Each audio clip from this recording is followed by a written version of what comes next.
welcome to the show. My name is Joy Harrington, and I am your host. There are no slides if you're watching today on YouTube, but I'm sitting in my beautiful studio because I love to feel inspired, and I love to sit in here and feel inspired. And I'm getting goosebumps. So that means this is going to be good. Every time I get goosebumps when I'm sitting here, I know that that's God showing up. And so I'm excited to chat with you today. So someone asked me on Instagram, can you talk about business and motherhood? And, it was so funny for me because I was like, wait a minute, I haven't talked about business and motherhood on the podcast. And I haven't. And so I was like, by all means, let's talk business and motherhood, because it's a big part of what I do. It's a big part of what I help women with. And it's a big thing that I'm passionate about. So let's talk about business and motherhood, and specifically setting yourself up in a life that feels good to you, and in a life that serves you, and a business that serves you. And let me start by saying, I've done this a lot of different ways. And I would say, I don't want to say that I did it wrong, because I don't want to say, I don't want to make myself wrong for what I did. But I will say that where I am now and who I will be this time around, because in case you haven't heard, I'm pregnant with our third. We are super, super excited. And we decided in November to be open to having another. I really felt the last couple of years that I just had this sense of like, hey, well, we regret not having one more. Well, I regret getting to the point where I can't have any more kids and not having one more. And I had multiple prophets prophesy over me saying we had a third wanting to come through. And I have been dealing with this tummy surgery. This is a total tangent, but I'm going to tell you real quick. This tummy surgery gone bad for this whole last year. And it's kind of hilarious because I've been trying to get it fixed. And it's like not been happening. And finally I got to the point where I was like, okay, God, like if you want me to have a baby first and then I'll fix it. And a doctor pretty much told me like that would be best anyways. So I was like, okay, we will be open. And it was this part of me that just felt like I needed to surrender. It was this part of me that felt like I was trying so hard to control every facet of my life for years. And the last couple of years have been this slow peeling away of me saying what's going to be good or bad for me, and this lack of trust in God, this lack of trust in co-creating with God. And as I've leaned into co-creating with God, my business has changed, my marriage has changed, my motherhood has changed, and now I'm having a baby. And it's like so deeply touching for me because this time around gets to be totally different. It already is totally different, but it gets to be a rewriting of a lot of stories, because what a lot of women go through with pregnancy is a lot of fears and a lot of stories that don't serve, and a lot of worry about losing our bodies and not being as sexy, or not being in control of our bodies, or not being able to be as productive or as useful, and all of these things that we have believed that make us who we are, or make us worthy, or make us deserving, or make us an equal member of society. I remember the first couple of times that I went through pregnancy. And it's so funny because I don't know that I was necessarily aware of it then, but I'm aware of it now. I remember feeling like I was treated differently and looked at differently as a pregnant woman, because I was no longer seen as like a sexy option. I was now seen as this like pregnant, big, like birthing machine or something. I don't know if it was quite those words, but I remember feeling that and feeling like I'm now looked at differently by society. I'm no longer looked at as worthy or as deserving because I'm no longer seen as sexy. And I remember being like, I can't wait to get my body back. Like, I can't wait to be seen as like just as deserving or worthy as like the woman next to me in the grocery store, because I don't have this like baby belly. And at the same time, I did feel sexy and I did feel incredible. And there were parts of pregnancy that I loved, but man, it was so eye-opening to realize looking back that I consciously felt that way. And just realizing how deep those stories go that have been ingrained in us since we were kids of what makes us worthy or deserving or sexy or beautiful. And if we are sexy and if we are beautiful and if we are these things, that somehow makes us better. And man, I've done a lot to heal a lot of that the last few years. I have done so much work around releasing a lot of that now I'm able to look at pregnancy as like this huge, like sacred honor of being a woman. And like, there is no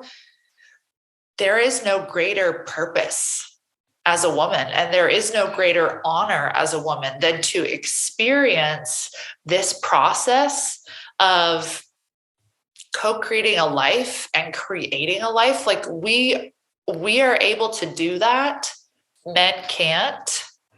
And we are only able to do that for a certain amount of our time, a certain amount of our life. And not every woman is capable. And I totally understand that. And I totally respect that.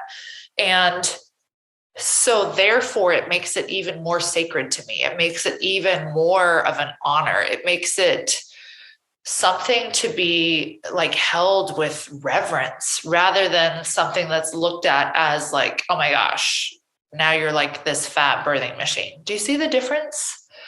And so I remember asking myself before we got pregnant this time, like, what if you decided to celebrate your body instead of fighting your body the whole pregnancy? Because the first couple of times, I remember mentally being like, okay, I'm pregnant, game on, like time to start fighting, gaining any weight, time to start fighting any body changes, like time to start being proactive in fighting against this thing that's going to take over my body for the next 9 months.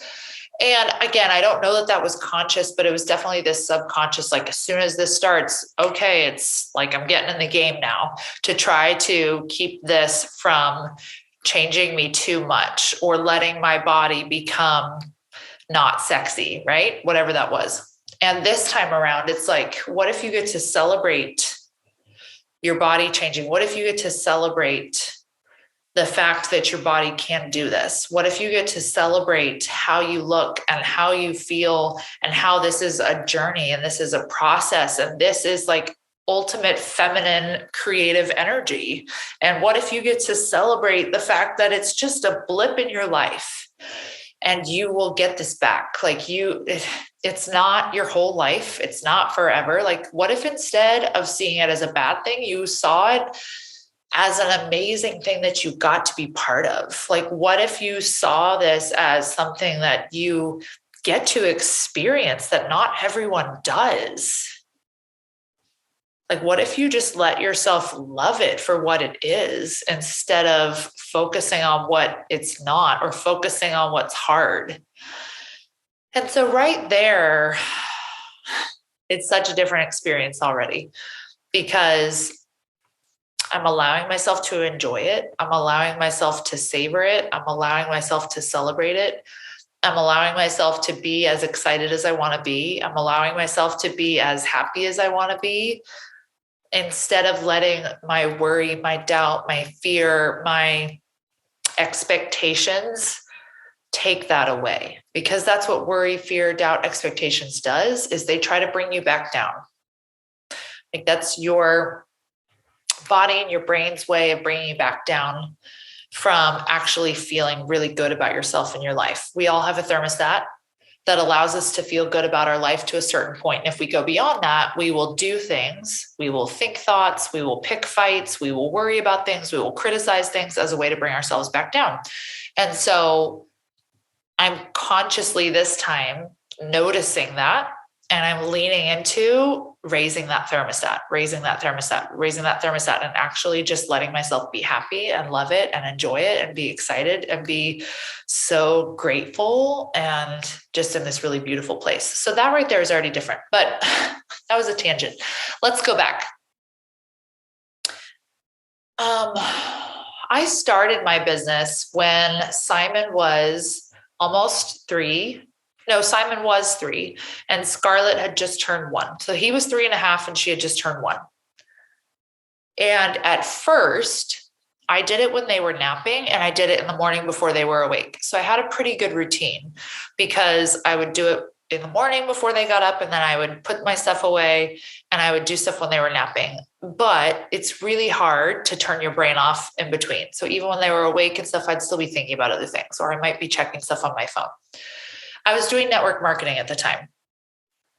And then the more that I sought things from that business, the more that I sought security from that business, the more that I sought validation from that business, the more that I sought recognition from that business, the more that I sought more from that business, the more that I believed I had to do. And the more that I believed that I had to do, the less I would prioritize my children and motherhood. And that became second to my business. Because I believed if I wanted more and if I wanted to seek more of these things, I would seek them in my business and I would have to do more to get those things. So it quickly became this very unbalanced, unhealthy living out of a whole bunch of stories that said, I'm valuable based on what I produce. I'm valuable based on how hard that I work. I'm valuable based on what kind of recognition I get. I'm valuable based on the money that I bring in. I'm valuable. I'm worthy. I'm deserving based on these things. And I also believed simultaneously that those things came through hard work, and those things, I was like more deserving of those things if I worked hard, and the harder I worked, the more deserving I was. And so I had set myself up in this loop of beliefs that basically kept me grinding in order to produce results, which made me feel better. And then I thought, well, I would have to grind more to get bigger results to make me feel even better. Do you see the loop? And it was all because I had not worked on my own inner self-worth. I had not healed my own need for validation. I did not truly believe at my core that I was enough.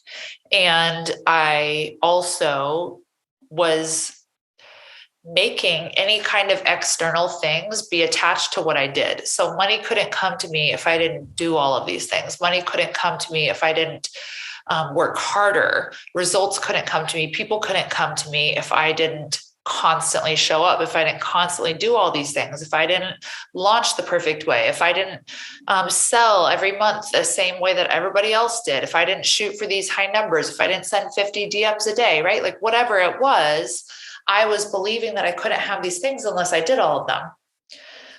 So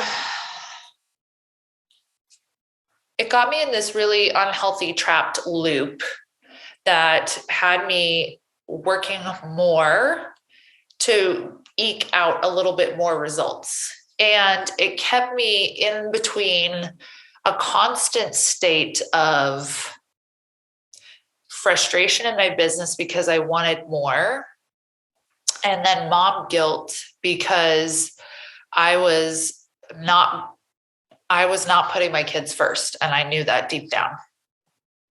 And so I was either in my business feeling frustrated, feeling like here I am working so hard and I'm not getting what I want. And it's so hard to create the results that I want in the life that I want. Or I was not spending time on my business and I was with my kids and I was feeling guilty because I wasn't being the mom that I wanted to be. And I was having outbursts of anger, and I was super frustrated with them, and I was short-tempered with them. And I said no a lot to them, or I just straight up was not present. Like I was on my phone, or I was in my head, or I was worried about this or that, right? And a lot of this comes back to like the inner healing and the inner work that I needed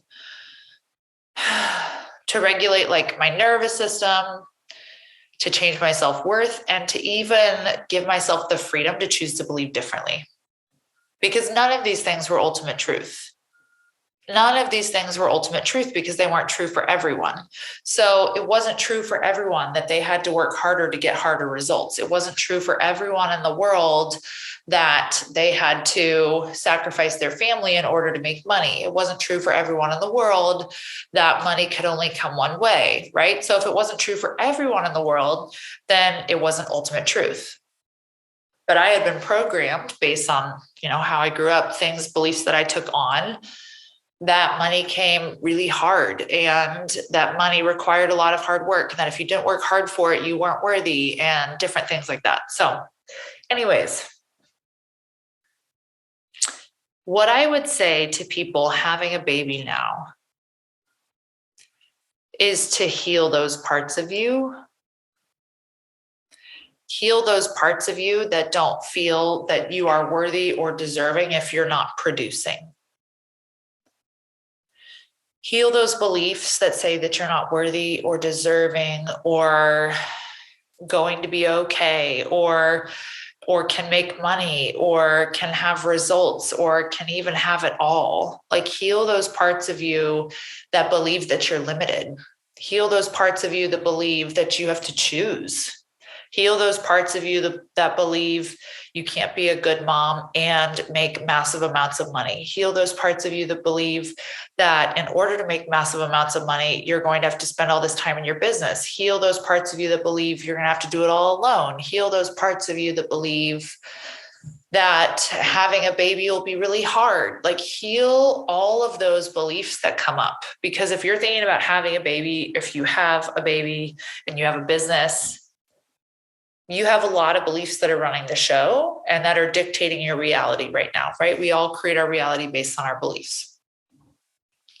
And so your job is to heal them so that you can have something different. If you want a different reality, you have to believe that reality is possible first and foremost, or you won't create something different.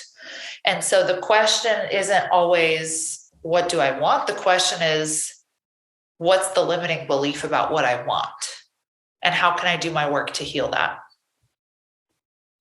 So do your part to heal that, because when you can heal those, when you can start to confront those, when you can start to change those, you will naturally open up to other possibilities, other opportunities, other ways of doing life, other ways of accepting money, other ways of helping clients, other ways of having an impact that will serve you and set you up in this life to be a mom and a business owner.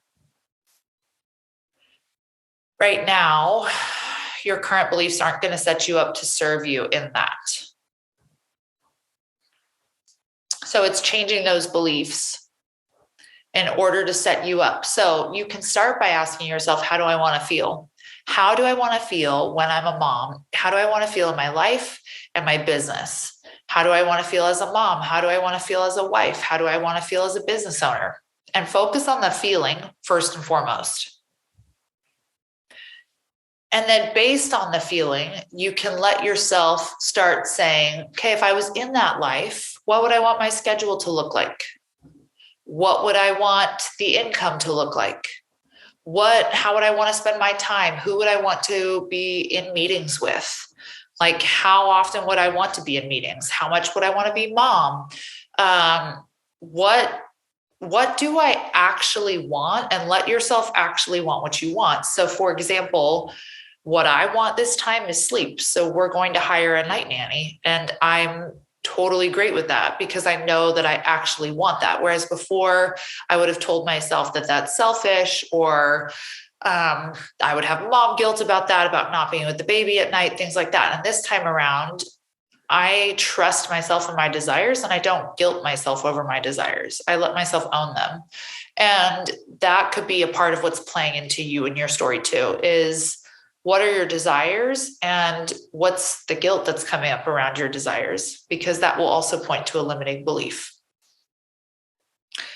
So I would heal those parts of you. I would focus on what you want your life and your business to look like, to feel like, especially as you are a mom. And then I would get curious about how that could potentially play out. And I would also ask, what would I need to believe in order to let this happen? So what do I actually want? How would my daily life look? What is the limiting belief that comes up when I think about that? Or multiple limiting beliefs that come up when I think about that? And then what would I need to believe instead to actually have that happen? That's your work. That is your work to setting yourself up as a mom who is in love with her kids, in love with her life, and serving her family well, and at the same time having massive impact. And I'm telling you, that was the biggest belief that had to shift for me in order to allow myself to be pregnant and keep going in a business, because before there was a part of me that thought I can't do both. And now I believe that I get to have both in full capacity, not like, oh, sure, I could do this part way and I could do that part way. No, I believe I can do both in all the fullness of both. And because I believe that, I'm opening up to new things, and new things are coming to me, and new things are happening. And I'm seeing new opportunities, and things are starting to shift, and things are starting to change. And I'm starting to see where I would want to change, because the next step after what do I need to believe to make that happen would be, if I believe that, what would I do? Okay. So it's, what do I actually want? How would my daily life feel? What are the limiting beliefs that come up? What do I need to believe instead? Based on that belief, what would I do? Okay, that's all I'm going to leave you with today. I hope that was helpful. That's my thoughts on motherhood and business. And my biggest reminder to you is that it gets to be what you want it to be, and it gets to be fun. It gets to be amazing. It gets to be beautiful. It gets to be easy. It gets to be whatever you want it to be. It does not have to be hard. It does not have to be burdensome. It does not have to be this struggle. It does not have to be whatever you don't want it to be. And you get to choose. So I love you. And I will see you back here on the podcast very soon. Go tag me on Instagram if you love this episode. I would love to chat with you. And if you want me to talk more about pregnancy, motherhood, business, those types of things, go let me know on Instagram. I would love to hear from you and get some feedback. Sending you all the love. Have a beautiful day.